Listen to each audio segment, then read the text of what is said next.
Thank you so much, Dr. Bradley, for that warm introduction and obituary. That's one I don't have to listen to or have the family listen to. We'll just play that.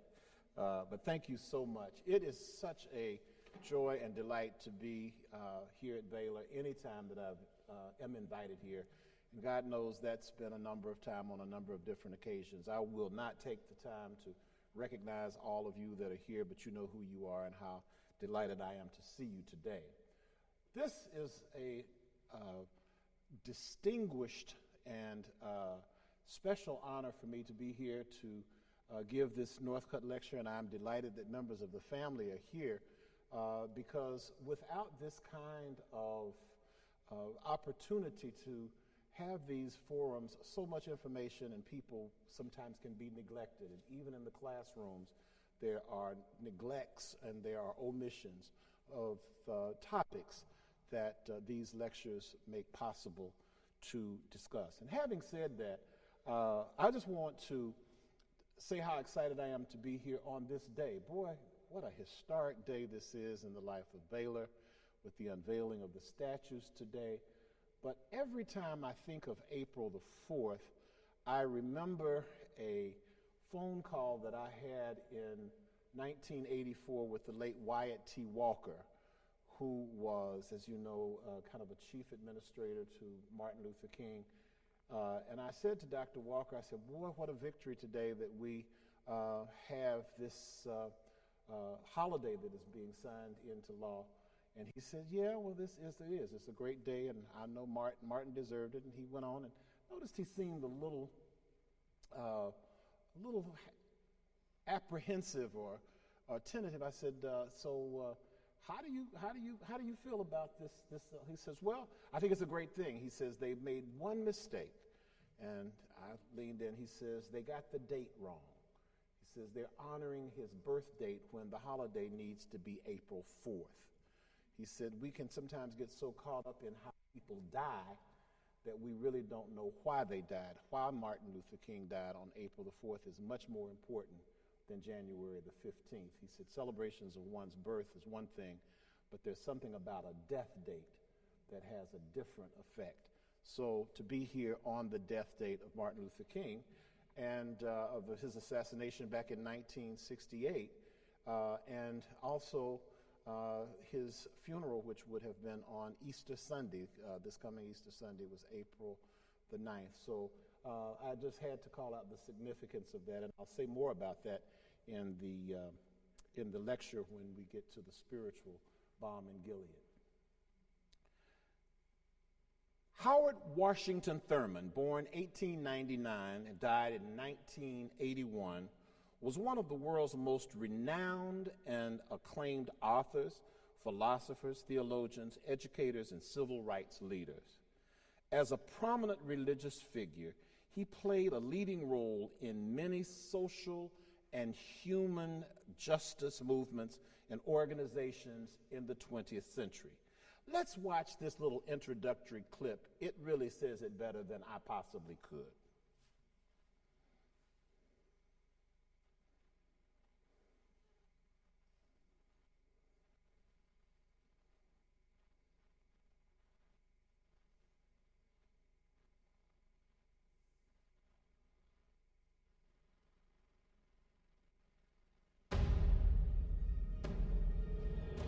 He was born the grandson of slaves, yet Howard Thurman would become one of the most celebrated religious figures of the 20th century. A spiritual mentor to Martin Luther King Jr. Whether we want it that way or not, we all tied together. And a moral anchor for the civil rights movement. Martin Luther King Jr. would quote Howard Thurman on many, many occasions. I think Howard Thurman, for many leaders in that movement, King included, played the role of pastor. In the 1930s, after an historic meeting with Mahatma Gandhi, Thurman becomes one of the early voices for nonviolent resistance, for a people who over centuries experienced unimaginable violence. He helped to establish the philosophical framework of how to struggle. He saw himself as a spiritual activist. Because he was fundamentally a teacher. He had this combination of being kind and being strong, and I think that's a very rare combination. While Sunday morning was often considered the most segregated hour in the week, Thurman helped pioneer a church where people of different races and religions could worship together. He's suspicious of denomination and dogma and creed. He would never identify himself as a theologian because he thought theologians boxed God. And he was called a mystic because he believed religious experience was best explored within. Howard Thurman was actually practicing contemplative spirituality before we actually started calling it contemplative spirituality. At his heart, he was a nature mystic. Thurman is talking to trees. Trees. Yet this mystic was also an outspoken critic of Christianity for its part in the nation's deep racial divides, and he countered with a shocking new work that offered a revolutionary new way of understanding the life of Jesus Christ and how it speaks directly to the oppressed and disinherited. I carry the book with me, Jesus and the Disinherited, every day. And he gives an Africanity to the interpretation of Jesus. He provided a spiritual perspective that was empowering. There were people encountering Thurman's work and being shaken at their core. I would have to find out what was the word that the religion of Jesus had to say to the man with his back against the wall.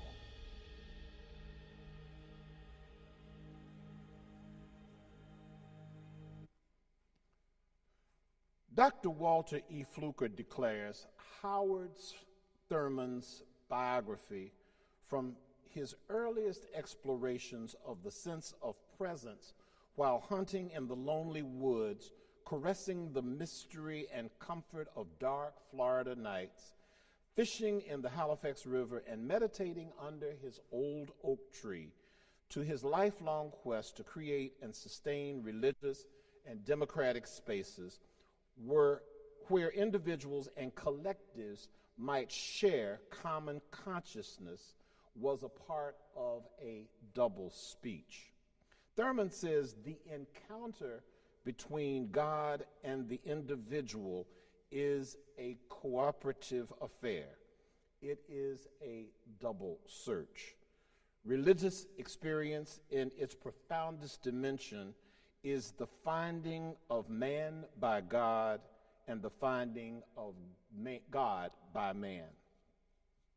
Always invested in the role of the nature in theological reflection, those high moments of resolve and the possibilities inherent in this double speech were fraught with the ambiguities and contingencies of history and time, never quite arriving, but always yearning for completion, wholeness, and harmony. Thurman's experiments at Rankin Chapel at Howard University, Fellowship Church of San Francisco, and Marsh Chapel of Boston University were examples of the attendant challenges of achieving common good and goals that through religious reflection in the institutional settings of church and university. Each of these sites of ecclesial and non-ecclesial practices had its fresh starts, its false starts, its risings, and its fallings. For Thurman, a primary source for exploration was the Negro Spiritual, a folk song of the Negro's own creation that provided a means by which enslaved Africans in America could express themselves, their sorrows, joys, disappointments, fears, pains, suffering, and inspired expressions of religious interpretation. Hughley Brown, Morehouse College professor, friend, and colleague, identifies 4 survival tools found in these songs. 1, spirituality. 2, creative ingenuity. 3, adaptability. And 4, the will to persevere. Thurman recognized the source material of these Christian songs, the Bible, both Old and New Testament, the world of nature, and the raw experiences of religion that were the common lot of people and emerged from their own inner life. These songs were not only artistic expressions, but they also asked questions, affirmed their faith, and reassured them that things would get better and that a better day was coming. A critical and often neglected aspect of discussions about Thurman are his role as a liturgist, as a worship leader, and as a pastor, which is the authentic dimension of his spirituality as a resource for continuing the search for common ground. I propose that a careful investigation of Thurman's experimentation with liturgy, music, and dance performances provide an important interpretive key to this continuity and this continuing quest. We proceed by responding to several questions that Thurman raised regarding his liturgical vision. In this lecture, I will talk about ways that Thurman imagined the use of spirituals specifically and hymnody in general in worship, and how he constructed services that were both theological, historically conscious, relevant, and promoted the inclusiveness of all people. I also want to reimagine what his ministry of the church looks like through the creative consideration of his pastoral experience at the Church of the Fellowship for All People in San Francisco and Marsh Chapel at Boston University. Finally, I will look at two spirituals from his collection, Deep River and the Negro Spiritual Speaks of Rivers, Deep River and Balm and Gilead, before looking at his use of the spiritual Were You There on a Good Friday service at Marsh Chapel at Boston University.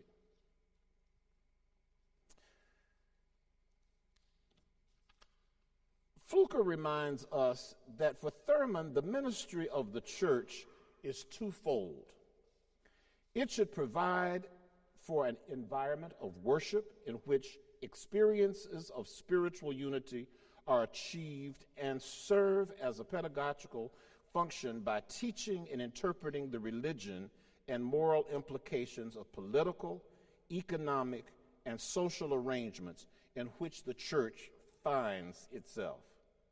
A basic theme of Thurman's ecclesiology is that experiences of unity and fellowship are more compelling than the fears, dogmas, and prejudices that separate people.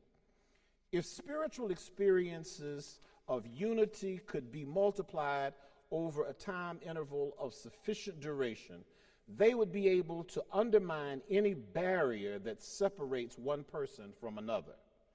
The worship of God is the locus where experiences in inner unity are achieved.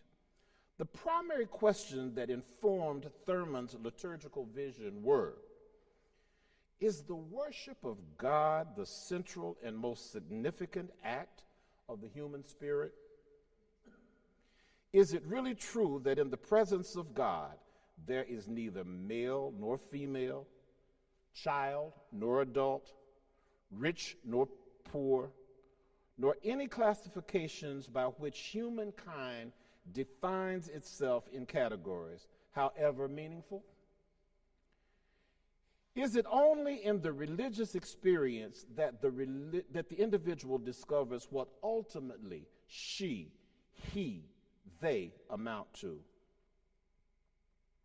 While Thurman began his liturgical experimentation as early as his pastorate at the Mount Zion Baptist Church in Oberlin, Ohio, and later as dean of Howard University's Rankin Chapel, his most daring adventure was the co-founding of the Fellowship Church for All People with Alfred Fisk, a white Presbyterian minister and professor of philosophy at San Francisco State University. This period of his ministry as liturgists was a site for some of his most creative and imaginative experiments in the search for common ground. The formal statement of the Fellowship Church for All People, titled The Commitment, provides the rationale and purpose of the collective worship of a diverse assembly of congregants. It was created by the original members of the church and serves as the declaration that unifies and unites the people who are presently worshiping in that church today in San Francisco. Thurman affirmed that the basic concept was that the highest act of celebration of the human spirit is the worship of God. In the act of worship, the worshiper sees himself or herself as being in the presence of God. In his presence, the worshiper is neither male nor female, black nor white, Protestant nor Catholic, Buddhist nor Hindu, but a human spirit laid bare, stripped to whatever there is that is literal and irreducible. This kind of worship inspires a quality of life that makes barriers of separateness among men and women increasingly and finally untenable. Worship, therefore, is central in the church. He often commented that in his judgment, the most significant result of the Fellowship Church was not participation by a cross-section of people, but rather the quality of the individual's religious experience achieved through worship and the effect of that worship on daily behavior. Worship is at once the source and dynamic both of religious inspiration and judgment. At the Fellowship Church, Thurman designed worship to be inclusive of hymns, silence, music that was instrumental and vocal and choral, a period of prayer and meditation, the reading of scripture, and the speaking of the word. The order of service was carefully devised and largely ritualistic, and that is even the case today in the services which I have attended. The part of the service that he felt was the most important in the period was the period of meditation preceding the sermon, called the centering moment. Thurman believed that here the congregation and the minister became still in the presence of God. This is a time when the innermost secrets of life are laid bare without pretense, when each one of us feels that he is in the presence of one who understands thoroughly and completely, and in whose presence it is unnecessary to pretend anything. Thurman became dean of Marsh Chapel at Boston University in 1952, and the following statement appeared in the Sunday morning bulletin on the first Sunday and throughout his ministry there. The Sunday morning worship is so designed as to address itself to the deepest needs and aspiration of the human spirit. In so doing, it does not seek to undermine whatever may be the religious context which gives meaning and richness to your particular life, but rather to deepen the authentic lines among which your quest for spiritual reality has led you. It is our hope that you will come to regard the chapel as, not only as a place of stimulation, challenge, and dedication, but also as a symbol of the intent of the university to recognize religion as a fundamental part of human existence and the human enterprise.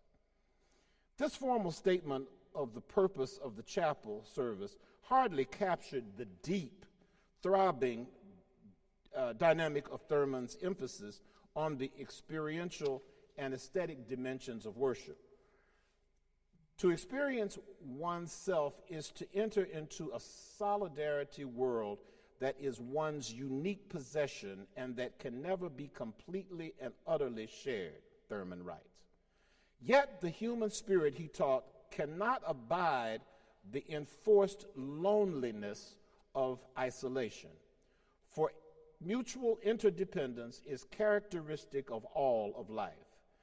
In this sense, the search for the common ground addresses both the interdependence of the self and the interdependence of all life as a quest best undertaken through the agency of worship.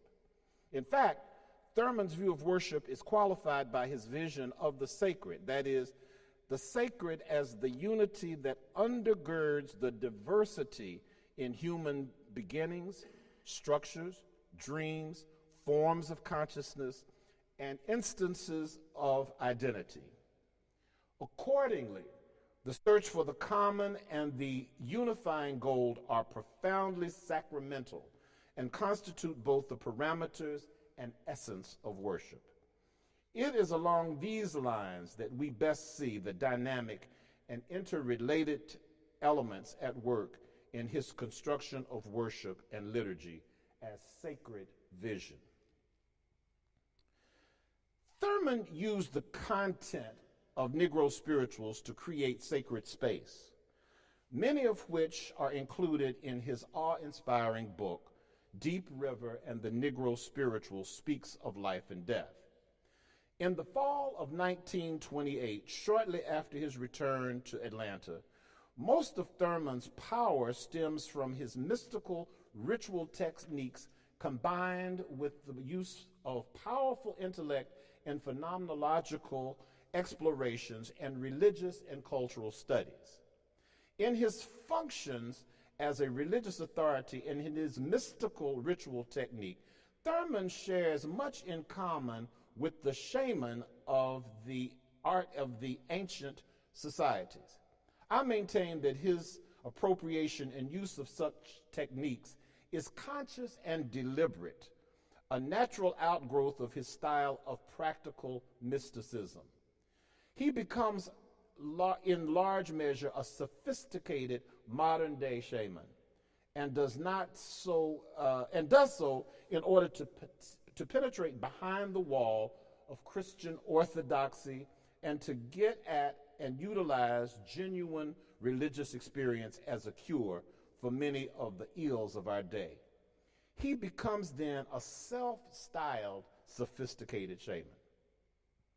After spending a semester studying under Rufus Jones at Haverford College, Thurman gave his most extensive lectures series, a 5-part exposition titled The Message of the Spirituals, delivered at Spelman's College Sisters Chapel.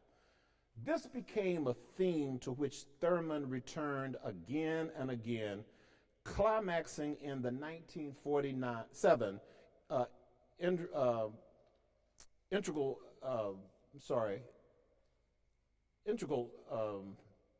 lectures at Harvard Divinity School entitled Immortality of God. Lectures of Immortality of Man, and later published as Deep River in 1955. Throughout Deep River and the Negro Spiritual Speaks of Life and Death, Thurman uses literary art to help illustrate the religious lessons of the Negro Spirituals. Little drawings, if you ever see it throughout the entire book, that are original of Thurman. In the spiritual Deep River, he opens the reflection with Langston Hughes's 1920 poem, The Negro Speaks of Rivers, which serves as the epigraph to this essay. I've known rivers, ancient as the world, and older than the flow of human blood in human veins. My soul has grown deep like the rivers. I bathed in the Euphrates when dawns were young. I built my hut near the Congo, and it lulled me to sleep. I looked upon the Nile and raised the pyramids above it. I heard the singing of the Mississippi when Abe Lincoln went down to New Orleans. And I've seen its muddy bosom turn all golden in the sunset. I've known rivers, ancient, dusky rivers. My soul has grown deep like the rivers. The poet was a close friend of Thurman's, whose poetry he admired greatly. One of the key poems of the artistic and literary movements known as the Harlem Renaissance, the Negro Spiritual Speaks of Rivers, traces black history from the beginnings of human civilization to the present, encompassing both triumphs like the construction of the Egyptian pyramids and the horrors of American slavery. The poem argues that the black soul has incorporated all this historical experience and in the process has become deep like the rivers. The poem thus suggests that black cultural identity is continuous, that it stretches across the violence and displacement of slavery to connect with the past, and that black people have made vital yet often neglected contributions to human civilization. In his collection, he includes prophetic insight and profound reflections on selected Negro spirituals, which include The Blind Man, Heaven, Heaven, Balm in Gilead, Deep River, Jacob's Ladder, and Wade in the Water Children. He believed that the genius of the slave songs is their unyielding affirmation of defying the judgment of the denigrating environment which spawned them. The indigenous insights inherent in the Negro spirituals bear significantly on the timeless search for the meaning of life and death in human experience. In Footprints of a Dream, the story of the Church for the Fellowship of All Peoples, Thurman describes how he uses the Negro spirituals in public presentations and in worship.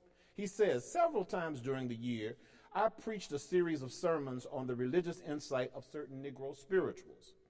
Each Sunday during this series, the choir would sing the spiritual as an anthem. The series was brought to full orb climax in a public lecture on the theme given at one of the large Jewish synagogues in the city.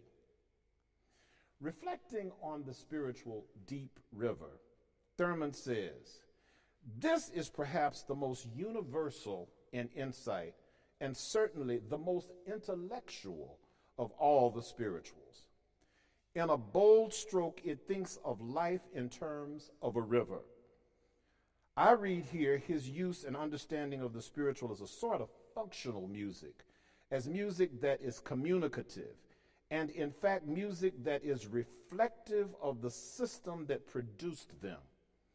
When enslaved Africans sang spirituals, they were singing them from an inner feeling, no doubt a kind of outward manifestation of an inner living essence, feeling something very deeply real and authentic, searching for common ground. Relentless tragedies of the existence of chattel and disposable property. In Deep River, he reflects in close conversation with Hughes's poem. He also, with quotations from the Greek philosopher Heraclitus, and an excerpt from the poem Ulysses by Alfred Lord Tennyson, and the words of Jesus. Thurman even uses his own poetry to add yet another layer of insight and expression to his exposition of Negro spirituals. The fascination of the flowing stream is a constant source of wonder and beauty to the sensitive mind. It was ever thus. The relentless movement, the hurrying, ever-changing stream has been the barrier of the longing and the yearning of mankind for land beyond the horizon, which dreams are fulfilled and deepest desires satisfied.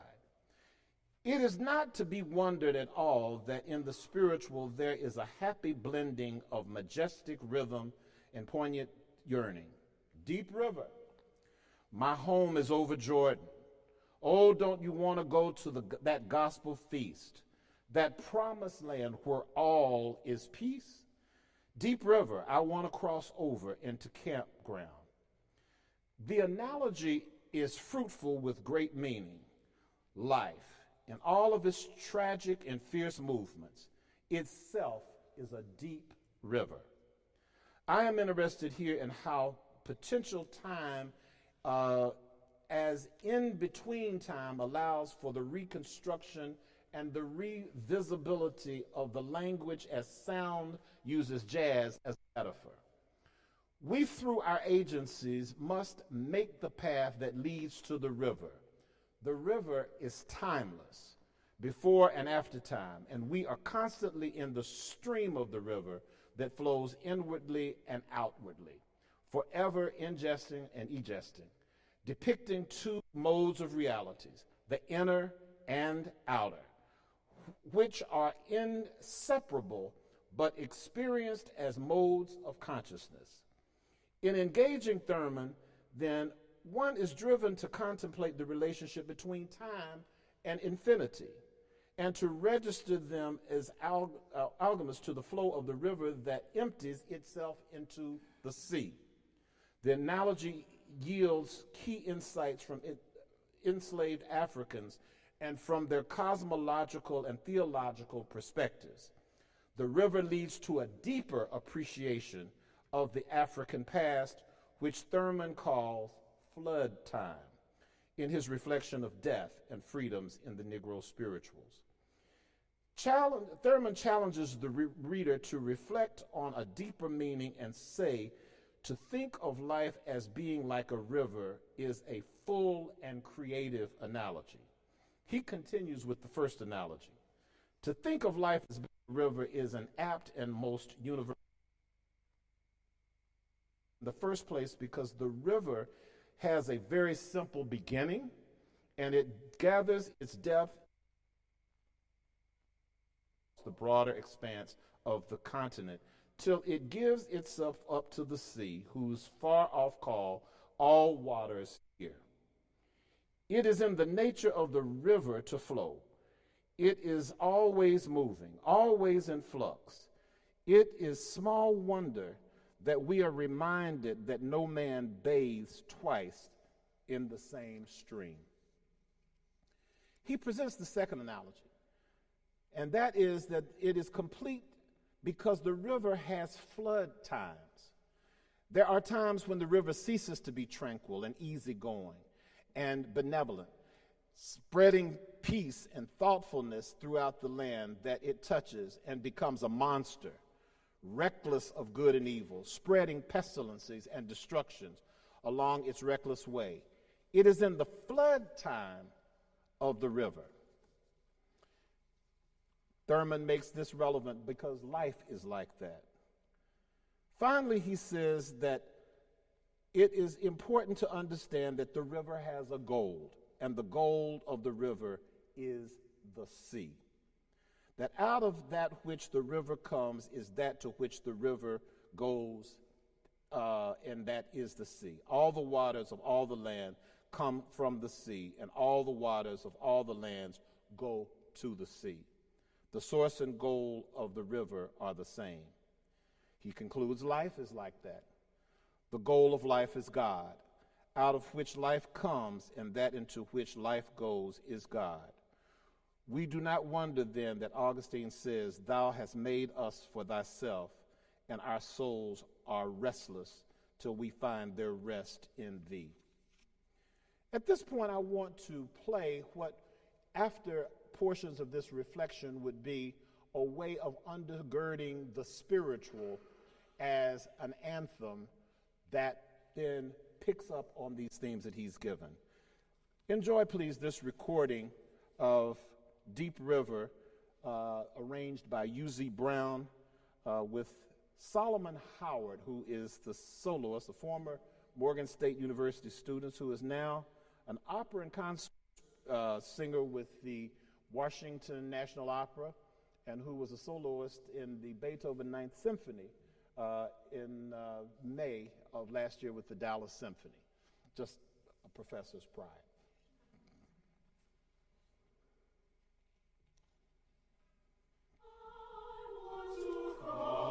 Over into Canberra.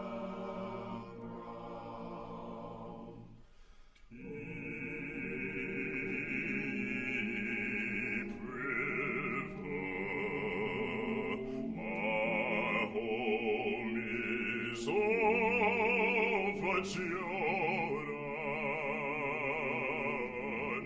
deep river, Lord, I wanna cross over into campground. Deep river, my home is over Jordan. Deep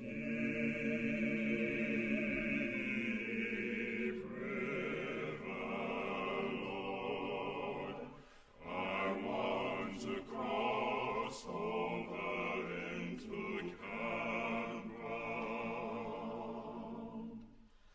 Oh, don't you want to go to that gospel feast, that promised land, where all is peace, peace.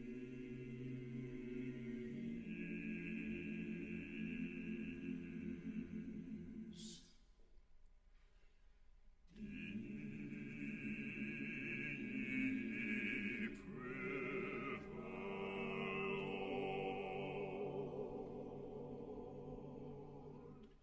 I wanna cross over into campground,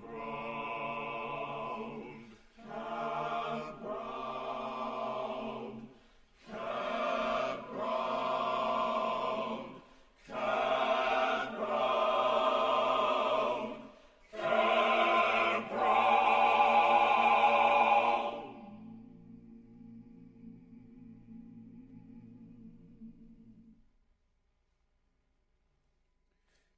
This engagement of hearing the music and spoken word paired together provides his audiences and congregations with an experiential, reflective, and insightful experience.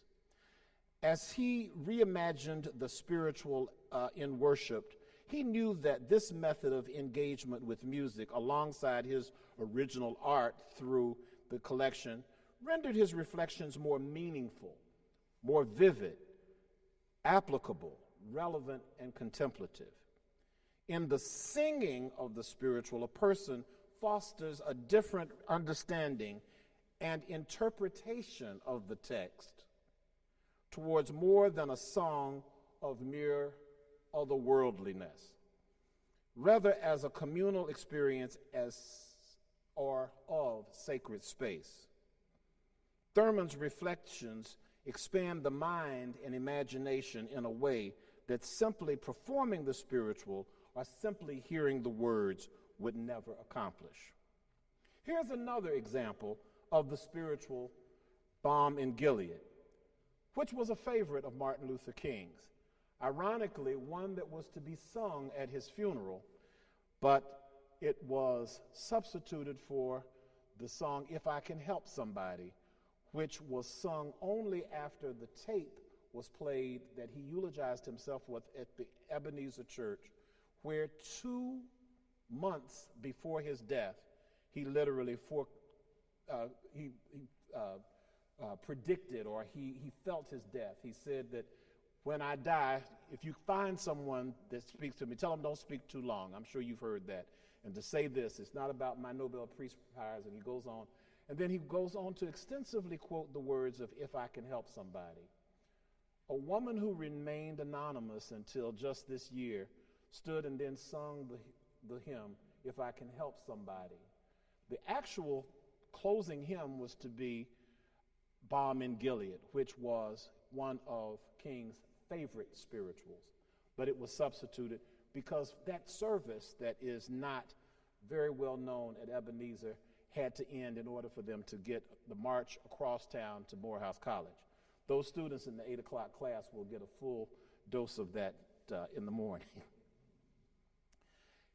This spiritual, Thurman writes, the peculiar genius of the Negro slave is revealed here in much of its structural splendor. The setting is the book of Jeremiah. The prophet has come to a Dead Sea place in his life. Not only is he discouraged over the eternal events of the life of Israel, but he is also spiritually depressed and tortured. As a wounded animal, he cries out, "Is there no balm in Gilead? Is no physician there?" It is not a question of fact that he is raising. It is not a question directed to any particular person for an answer. It is not addressed either to God or to Israel, but rather it is a question raised by Jeremiah's entire life. He is searching his own soul. He is stripped to the literal substance of his self for an answer and is turned back on himself for an answer. Jeremiah is saying, actually, there must be a balm in Gilead. It cannot be that there is no balm in Gilead. The relentless winnowing of his bitter experiences has laid bare his soul to the end that he is brought face to face with the very ground and the core of his own faith. The slave caught the mood of this spiritual dilemma, and with it did an amazing thing. He straightened out the question mark in Jeremiah's sentence in the 8th chapter in the 22nd verse into an exclamation point. There is a balm in Gilead. Here is a note of creative triumph.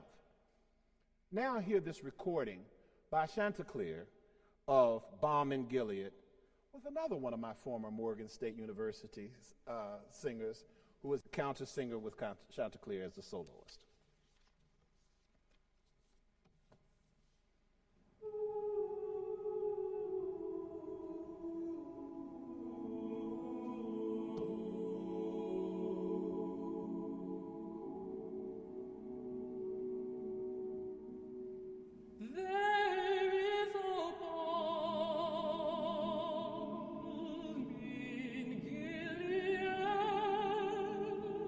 To make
On April the 20th, 1962, Howard Thurman's Good Friday service at the Marsh Chapel at Boston University was a masterful and thoughtful liturgy of hymns, silence, solos, readings, meditations, prayers, organ selections, and improvisations.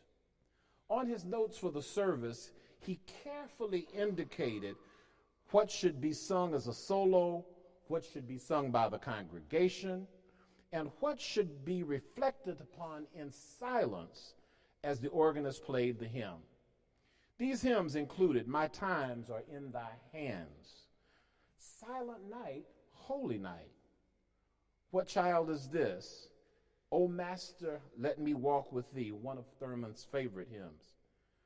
"May We Not Climb the Heavenly Steeps," and the Negro Spiritual, "Were You There?"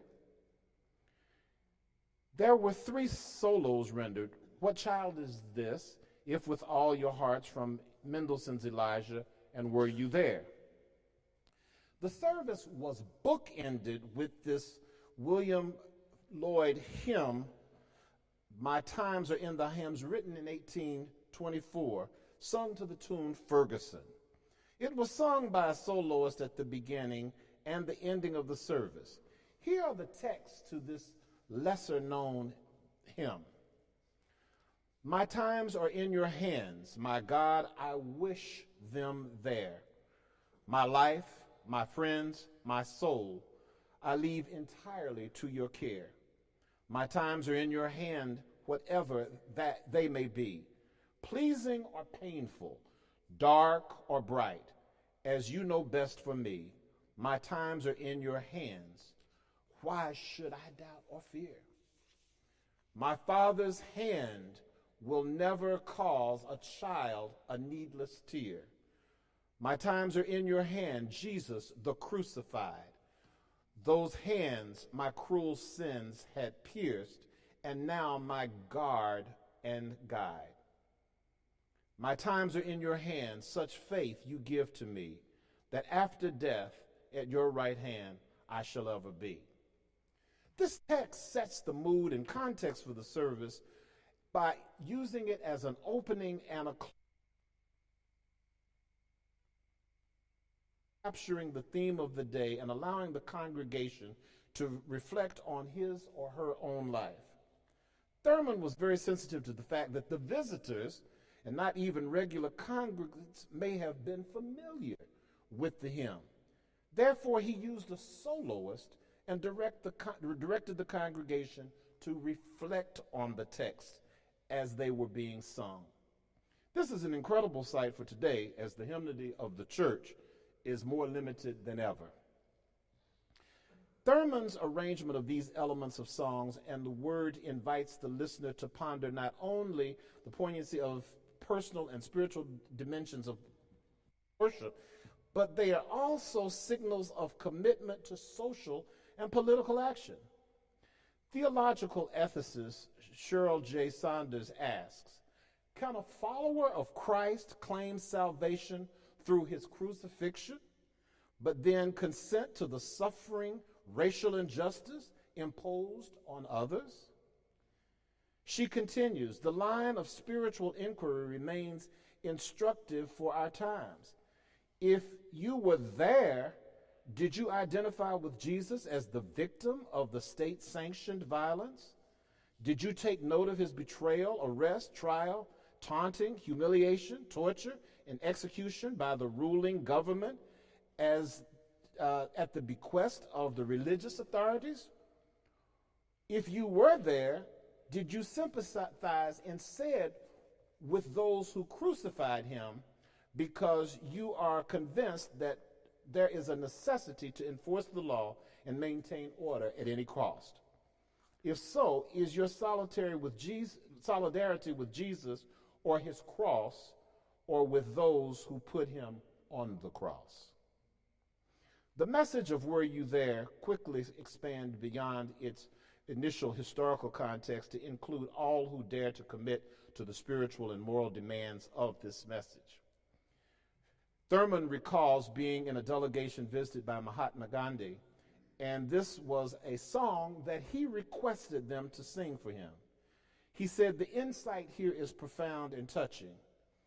At last there is worked out the kind of identification in suffering with Jesus that makes the cross universal in its deepest meaning. It cuts through the difference of religion, race, class, and language and dares to affirm that the key to the mystery of the cross is found deep within the heart of the experience. Were you there when they crucified my Lord? Oh, sometimes it causes me to tremble. Were you there? Were you there when they nailed him to the tree? Were you there when they pierced him in the side? Were you there when the sun refused to shine? Were you there when he hung his head and died? Were you there when they laid him in the tomb?" Thurman reflects that the inference is that the singer was there.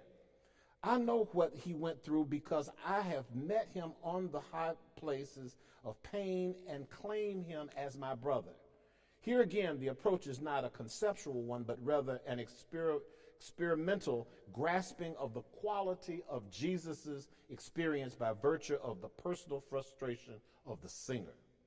At the conclusion of the almost 3-hour Good Friday service, he admonishes the congregation to run and tell everyone that they meet that there's a man on the cross.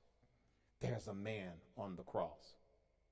An imaginative glimpse into Thurman's Good Friday service suggests that he certainly thought of Handel's Messiah as perhaps a model of reimagining Good Friday, as he used the spoken dialogues of the narratives of the birth of Christ and with Silent Night. And he asked the audience to sing, to say the words of the hymn as the hymn is being played, followed by the story of Jesus from the Luke 2 narrative, then other narrative selections and a solo.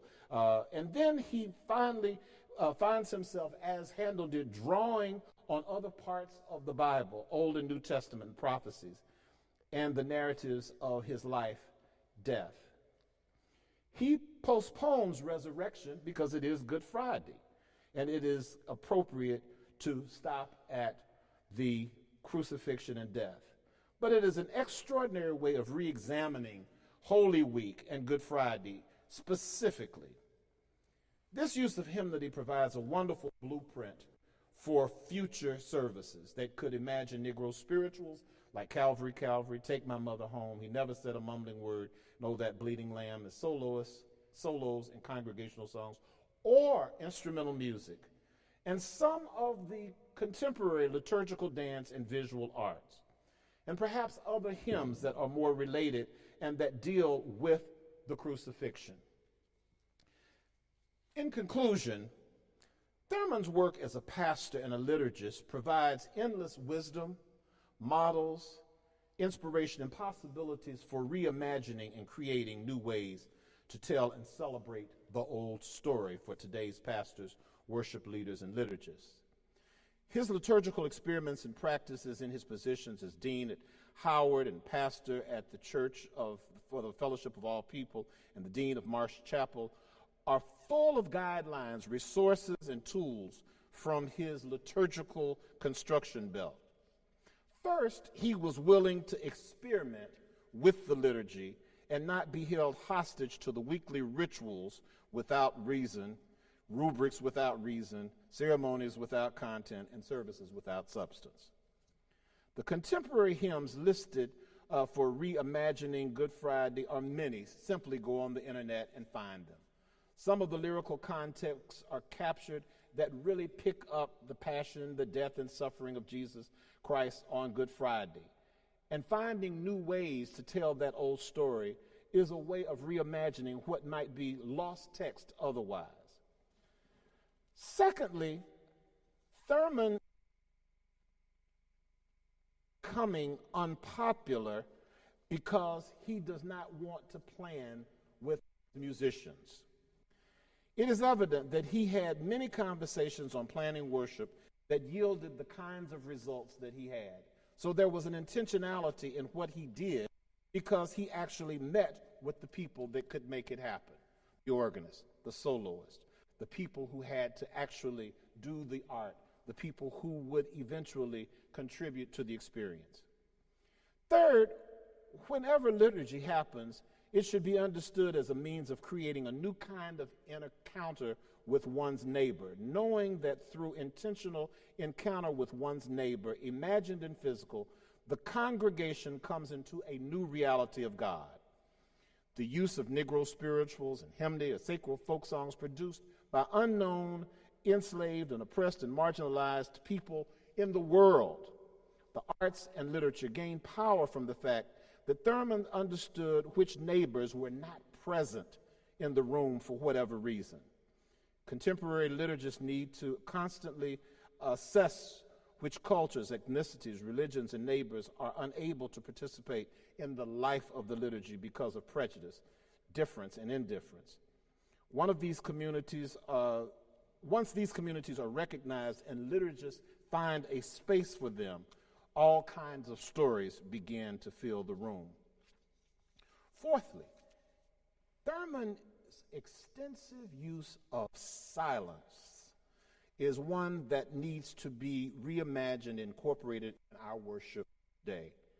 In a world full of noise, nonstop social media, sirens, all kind of marketing campaigns, phones ringing, reimagine the be still and know that I am God, and let the earth keep silent before him.